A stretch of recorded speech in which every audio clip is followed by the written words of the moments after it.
시를 하나 이렇게 소개해드리고 싶습니다. 풍선이라는 시입니다. 불어야 커진다. 그러나 그만 멈출 때를 알아야 한다. 옆 사람보다 조금 더 키우려다가 아예 터져서 아무것도 없이 된 신세들을 보라.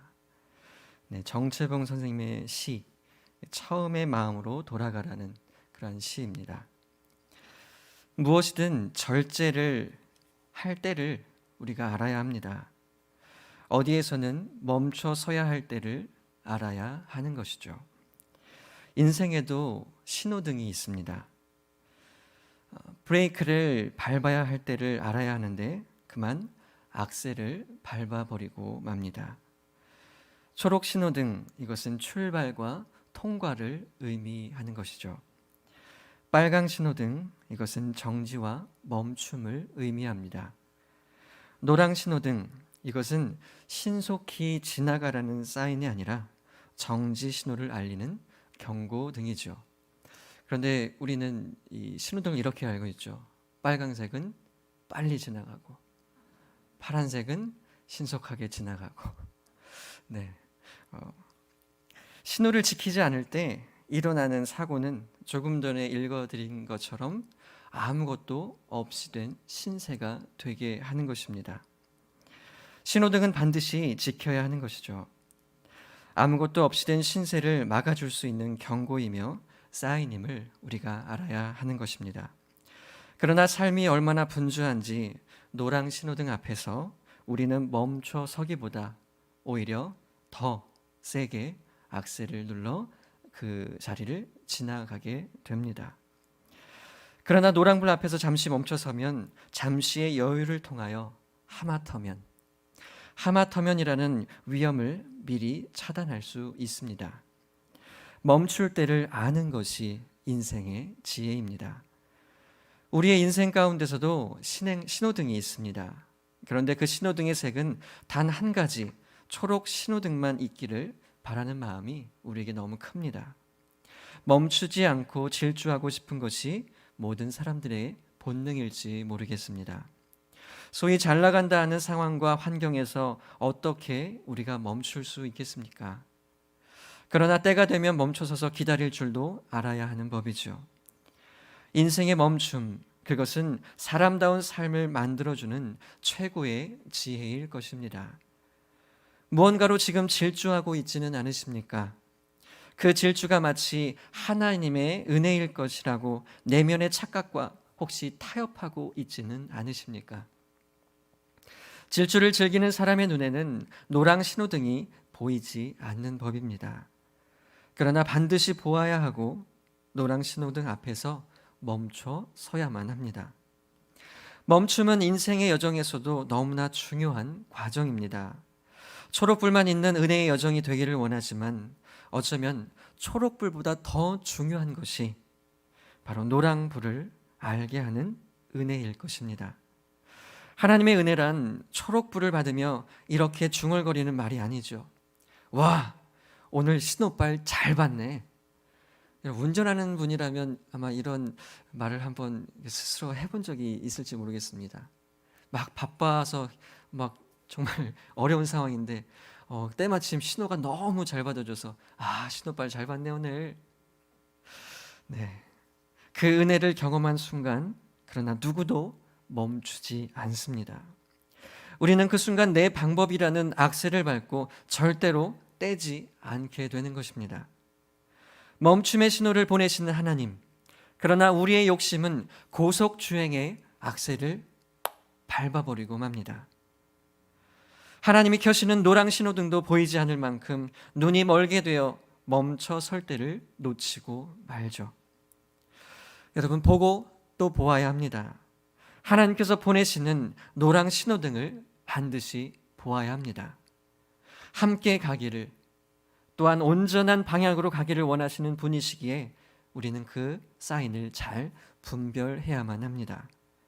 멈춤은 하나님의 쉼표입니다. 멈춤도 하나님의 은혜입니다. 우리 이렇게 고백하죠. 모든 것이 은혜입니다. 찬양으로 그렇게 고백하는데 멈춤도 하나님의 은혜라는 사인을 아시고 멈춰서야 할 때 반드시 딱 멈춰서는 우리의 삶이 되기를 간절히 소망합니다.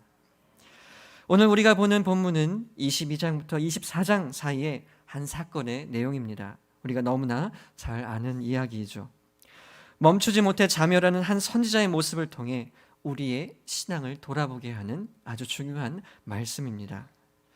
이스라엘이 하나님의 은혜로 출애굽하여 이제 모압 평지에 주둔하게 되는데 두려움을 느낀 모압 왕 발락, 왜 그가 그렇게 두려워해야 했을까요? 이스라엘 백성들은 숫자도 많았을 뿐 아니라 그들이 모압 평지에 이르기까지 엄청난 전쟁들을 치러왔고 또한 전쟁만 하면 늘 승리로 이끌었기 때문에 발락은 두려워할 수밖에 없었습니다. 출애굽기 15장에서 미리암과 모세의 노래, 그들은 이렇게 찬양했습니다. 여러 나라가 듣고 떨며 블레셋 주민이 두려움에 잡히며 놀람과 두려움이 그들에게 임함에 주의 팔이 크므로 그들이 돌같이 침묵하여 싸우니. 모압 왕 발락도 오늘 본문의 6절에서 이렇게 말했습니다. 우리보다 강하니 청하건대 와서 나를 위하여 이 백성을 저주하라. 발람에게 이렇게 요청을 합니다. 두려움에 사로잡힌 발락은 신적인 저주를 통하여 이스라엘의 침범을 막아보려고 했던 것이죠. 그래서 발락은 하나님의 예언자인 발람을 초청합니다. 하나님께서 택하신 백성을 어떻게 저주할까?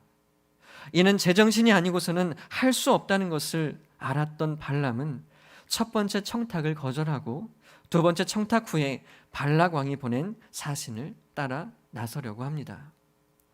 여러분, 우리도 때로는 우리 서로를 저주의 말로 모욕하려고 할 때가 참 어쩌면 많이 있을 거라고 생각이 듭니다. 저 역시 마찬가지입니다. 너무나 미운 사람들, 그 사람들 향하여 하나님 어떻게 해야 합니까? 저 사람도 어떻게 좀 막아주십시오. 차라리 잘못되면 좋겠습니다 라는 그러한 부끄러운 마음의 고백이 있을 때도 저 역시 많이 있습니다. 그러나 그것은 너무나 잘못됐다는 것을 오늘 말씀이 말해줍니다.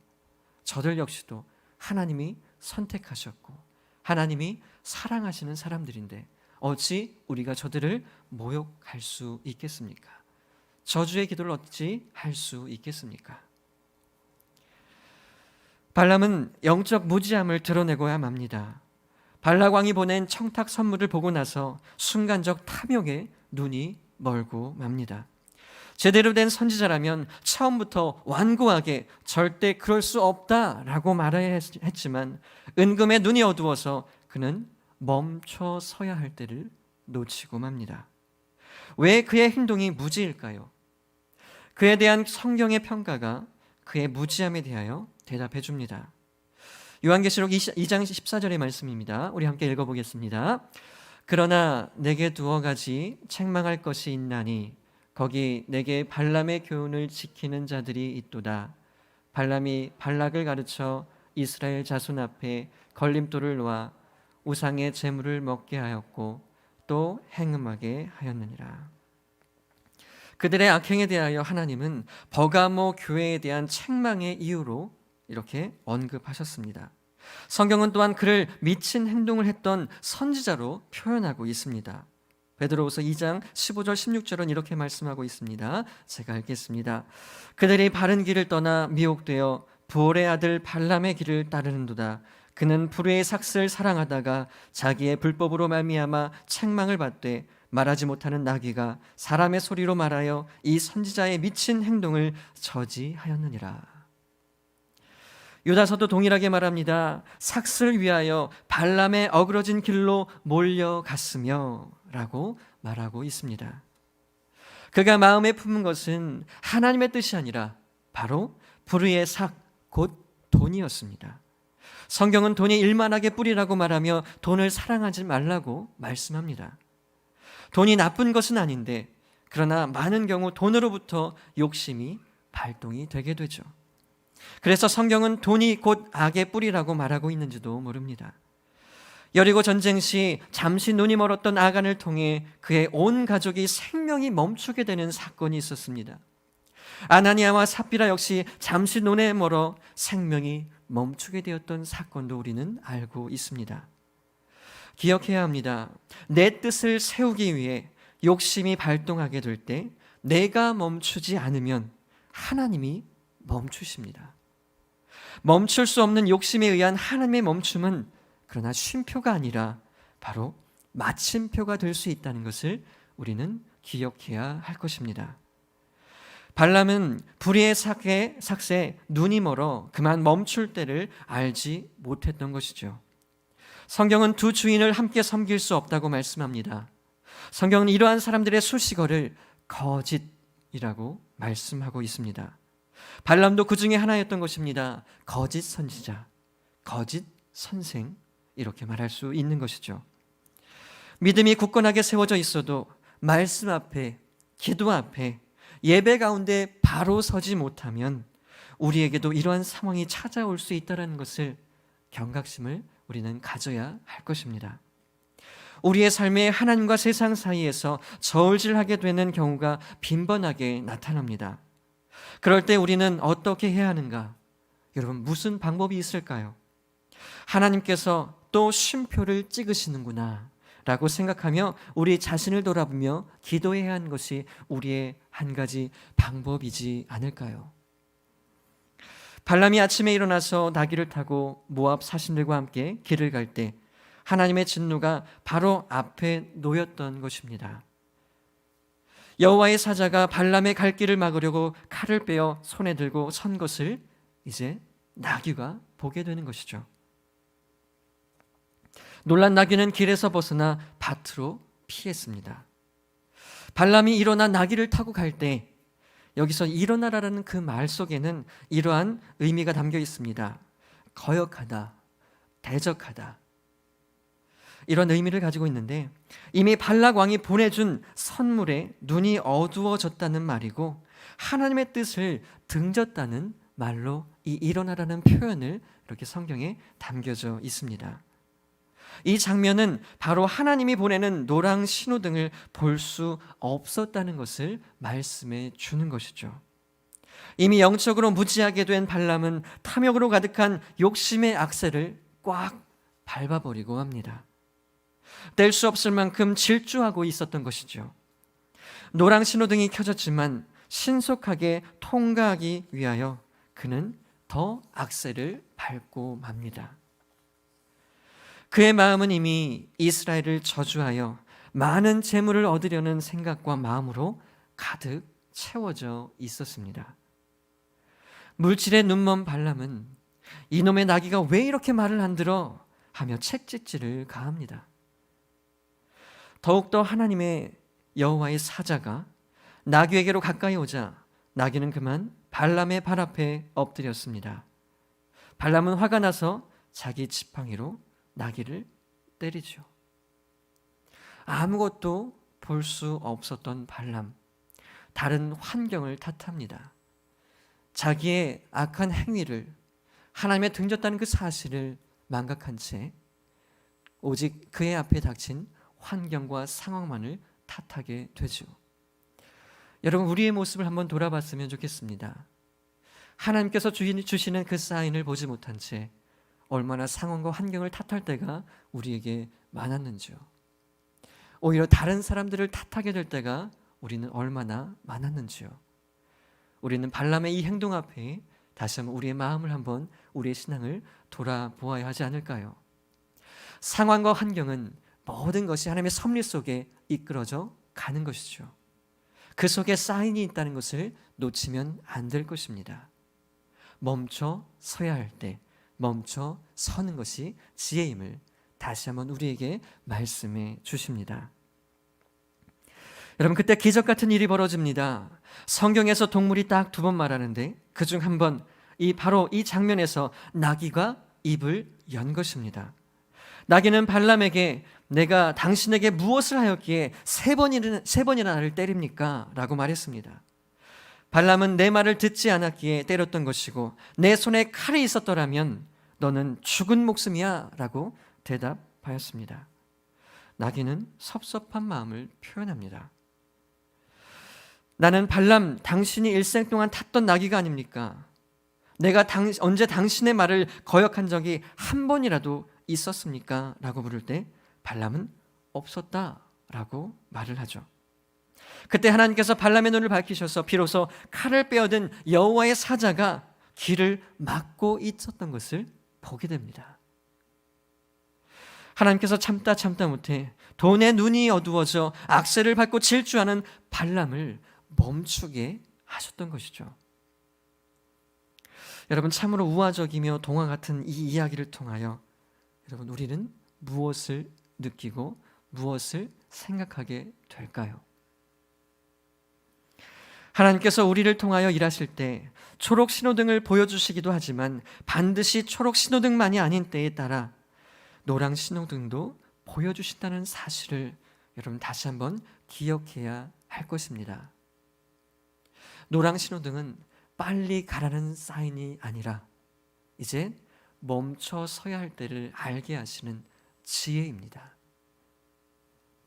신앙의 여정 가운데 무조건 질주하는 것이 하나님의 방법이 아닙니다.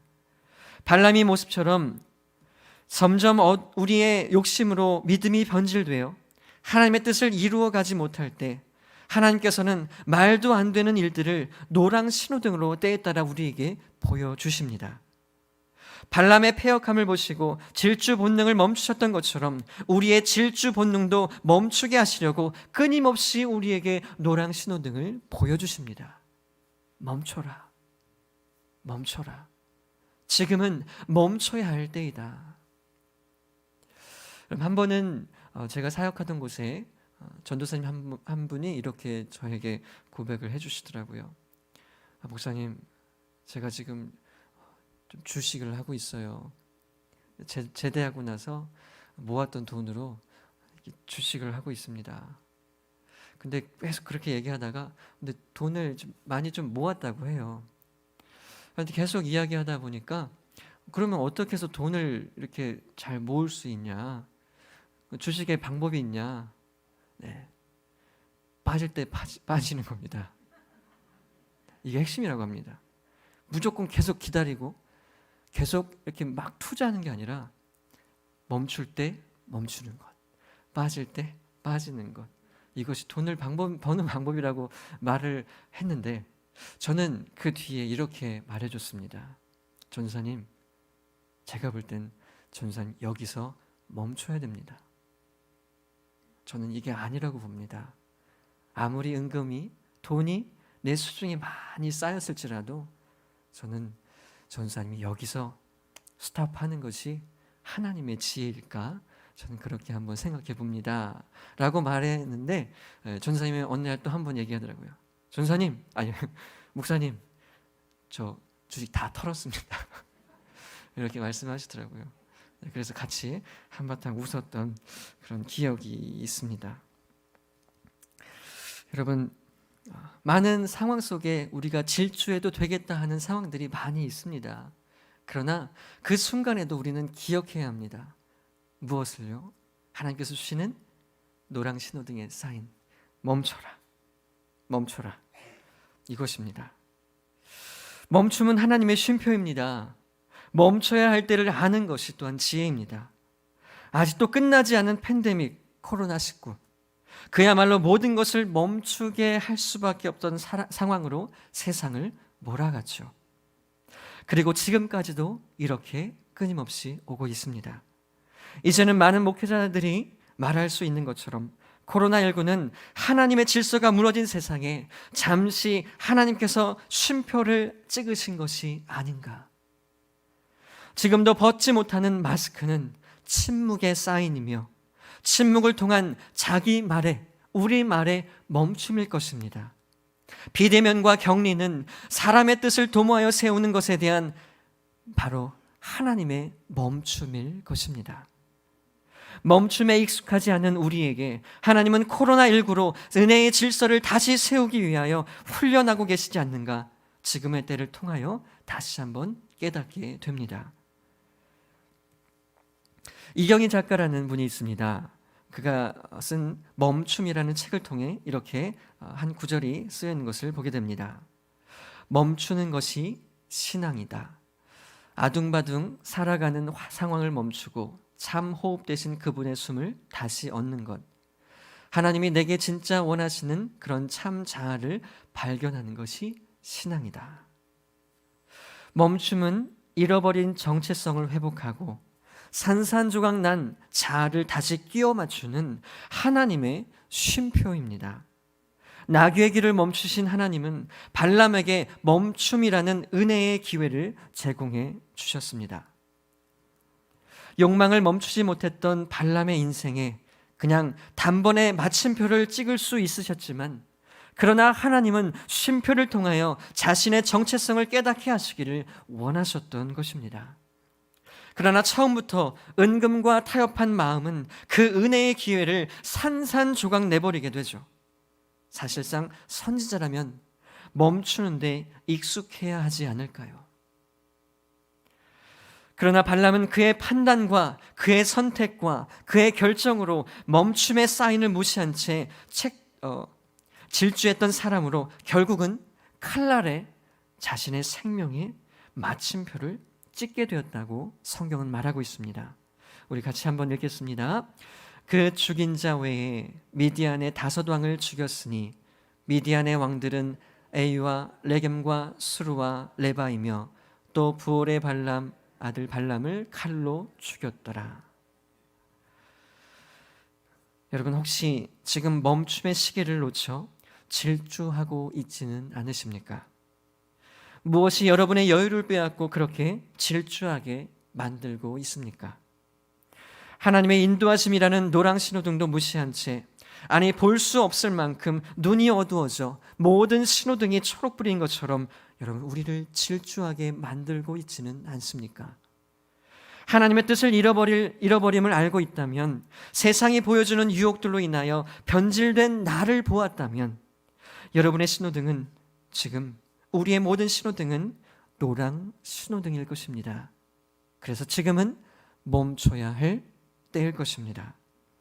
하나님의 뜻과 나의 뜻, 하나님의 방법과 나의 방법, 하나님의 목표와 나의 목표, 하나님의 기쁨과 만족, 그리고 나의 기쁨과 만족.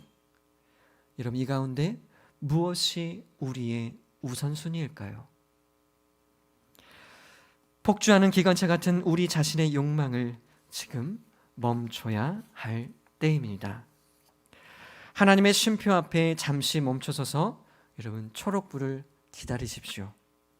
로마서는 하나님의 가장 무서운 징계를 보여줍니다. 그것은 바로 내버려 두심이라는 것이죠. 인간의 악한 본성이 쉼표가 아닌 마침표가 될 수밖에 없는 파멸의 자리로 이끌어가게 되는 것입니다.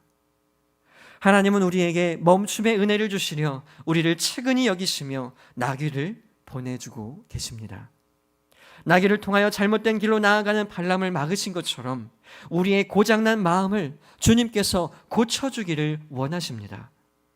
어떤 상황에 있든지 멈춤의 신호를 보내실 때 분별하여 순종함으로 즉시 멈출 수 있는 우리의 신앙의 여정이 될 수 있기를 간절히 소망합니다. 하나님의 쉼표를 무시하고 얻는 모든 유익은 그야말로 백해무익입니다. 유익할 것이 아무것도 없다는 것이죠. 처음에 우리 읽었던 그 풍선처럼 끝까지 불다가 빵 터지고 마는 아무것도 없는 신세가 되는 것이 바로 우리의 욕망대로 끊임없이 질주하는 삶일 것입니다. 하나님은 우리의 인간의 욕망으로 끓어오르는 시끄러운 소음들을 멈추시고 가장 위대한 쉼표를 우리에게 찍어주셨습니다. 그것은 바로 십자가와 부활입니다. 부활절이 지나갔지만 우리는 그 기쁨과 감격으로 살아가고 있습니다. 오늘 가브리엘 중찬단에서 찬양해 주셨던 이 부활의 기쁨이 여러분, 우리에게 매 순간 끊임없이 여러분 솟아오를 수 있기를 간절히 소망하며 축복합니다. 우리는 그 기쁨과 감격으로 살아갑니다. 우리의 정체성의 근원이기 때문이죠. 왜 죽음과 부활이 위대한 쉼표가 될 수 있을까요? 바로 그 이름을 믿는 자들에게 절망이 멈추고 소망이 시작되기 때문입니다. 할렐루야.